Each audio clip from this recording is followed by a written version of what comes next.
ఓం శ్రీ మాత్రే నమః. అందరికీ నమస్కారం అండి. రేపే పంచమి శనివారం ఉప్పుతో ఈ చిన్న పరిహారాన్ని చేస్తే చాలు లక్ష్మీదేవి కటాక్షాన్ని అయితే మీరు ఖచ్చితంగా పొందుకోగలుగుతారు. ఈ వీడియో చూసే ముందు ఒక చిన్న లైక్ చేసి ఓం శ్రీ మాత్రే నమః అని ఒక చిన్న కామెంట్ చేయండి.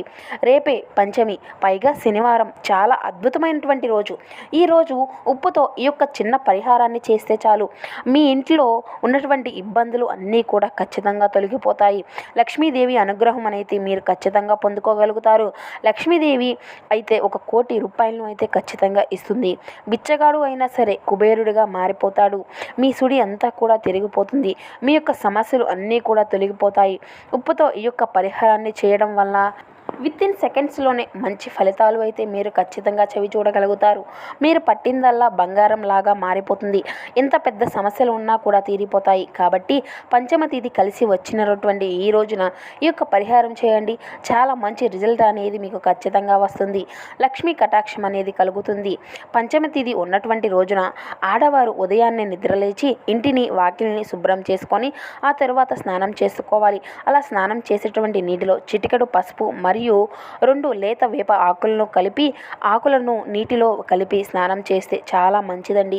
అలా మంచి ఫలితాలు అయితే కలుగుతాయి. ఇలా స్నానం చేసుకునేటువంటి తర్వాత శుచిగా ఉండేటువంటి వస్త్రాలను ధరించాలి. తద్వారా ఇంట్లో దీపం పెట్టుకోవాలి. పంచమ రోజు ఈ యొక్క పనులను చేస్తే లక్ష్మీ కటాక్షం అయితే ఖచ్చితంగా కలుగుతుంది. ఆ తర్వాత ఉప్పుతో ఇప్పుడు మనం చెప్పుకోబోయేటువంటి పరిహారం చేసుకుంటే సమస్యలు అన్నీ కూడా తీరిపోతాయని సిద్ధశాస్త్రం అనేది చెప్పబడుతుంది. ఉప్పు గురించి అందరికీ తెలుసు కదా. ఉప్పు నకారాత్మక శక్తి అనేది నుండి బయటపడేస్తుంది. మనకు ఉండేటువంటి బాధలు కావచ్చు, సమస్యలు కావచ్చు, ఇబ్బందులు కావచ్చు, ఖచ్చితంగా ఈ యొక్క పరిహారం చేసుకుంటే తగ్గిపోతాయని అందరూ కూడా ఇళ్లల్లో వంటగదిలో కళ్ళుప్పును ఉంటుంది కదా. ఈ యొక్క కళ్ళు ఉప్పు తీసుకొని ఈ యొక్క పరిహారాన్ని చేస్తే అద్భుతమైనటువంటి ఫలితాలు అయితే ఖచ్చితంగా కలుగుతాయి. మరి ఇంతకీ శనివారము పంచమ తిథి కలిసి వచ్చినటువంటి ఈ రోజున ఉప్పుతో ఏం చేయాలి అనేటువంటి విషయాన్ని ఇప్పుడు మనం ఈ వీడియోలో వివరంగా తెలుసుకుందాం. ఎప్పుడు ఏం జరుగుతుందో తెలియదు. ఏ కష్టాలు వస్తే ఏ విధంగా రియాక్ట్ అవ్వాలి, అదేవిధంగా మంచి జరిగితే ఏ విధంగా రియాక్ట్ అవ్వాలో తెలియజేసేటువంటి పవిత్రమైనటువంటి కథను ఇప్పుడు మనం పూర్తిగా తెలుసుకుందాం. పూర్వం రామయ్య అనేటువంటి ఒక పేద రైతు ఉండేవాడు. అతను తనకు ఉన్నటువంటి ఒక ఆవుతో పొలం పనులు చేసుకుంటూ ప్రశాంతంగా జీవిస్తూ ఉండేవాడు. ఎప్పుడూ కూడా దేవుడి మీద భారం వేసి ముందుకు సాగిపోయేవాడు. రామయ్యకి ఇరుగు పొరుగు వీరయ్య, సోమయ్య అనేటువంటి 2 గృహవాస్తులు ఉండేటటువంటి వారు. వీళ్ళిద్దరూ కూడా ఎంతో కొంత కొంచెమైనా ఉన్నటువంటి వారు. కానీ ప్రతి చిన్న విషయానికి కూడా కంగారు పడిపోతూ ఉంటారు. పేదవాడైనటువంటి రామయ్య అంతా కూడా ప్రశాంతంగా ఉండడం వాళ్లకు కంటగింపు ఎక్కువగా ఉండేది.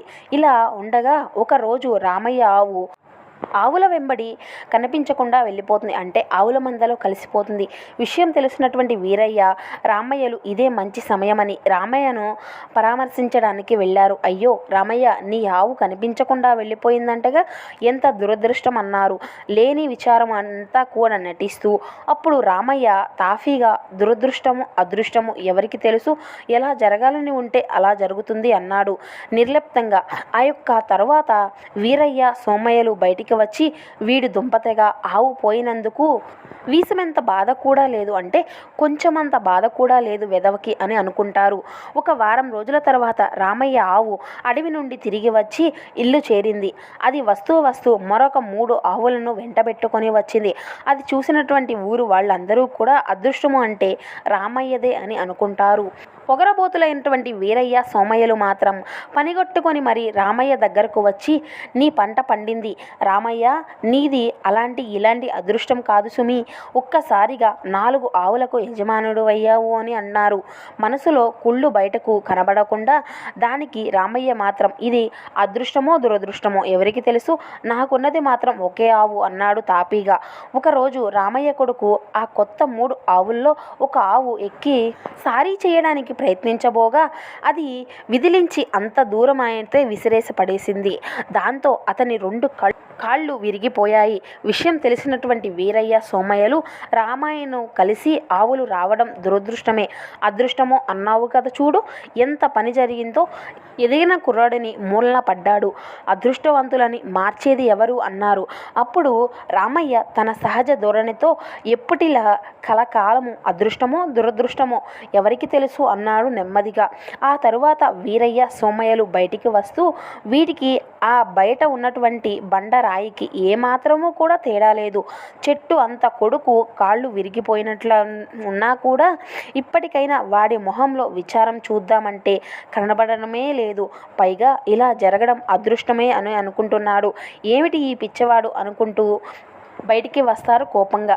సరిగ్గా ఇది జరిగినటువంటి కొన్ని రోజులకు ఆ దేశానికి పొరుగున ఉన్నటువంటి శత్రురాజు ఒకరు తన పరిహారంతో దండెత్తి రాబోతున్నారు అన్నటువంటి వార్త వెలుగు ద్వారా వీరికి తెలుస్తుంది. అసలే సైనికుల కర్రతతో ఉన్నటువంటి రాజు ఇంకొకటి యువకుడు తక్షణం మన పరిహారంలో చేరాలి అని చాటింపు వేయించాడు. ఇంకేముంది, ఊర్లో ఉన్నటువంటి అన్నిళ్ల నుండి ఉపయోగపడేది ఆఖరికి వీరయ్య, సోమయ్య కొడుకులతో సహా సైన్యంలో చేరారు.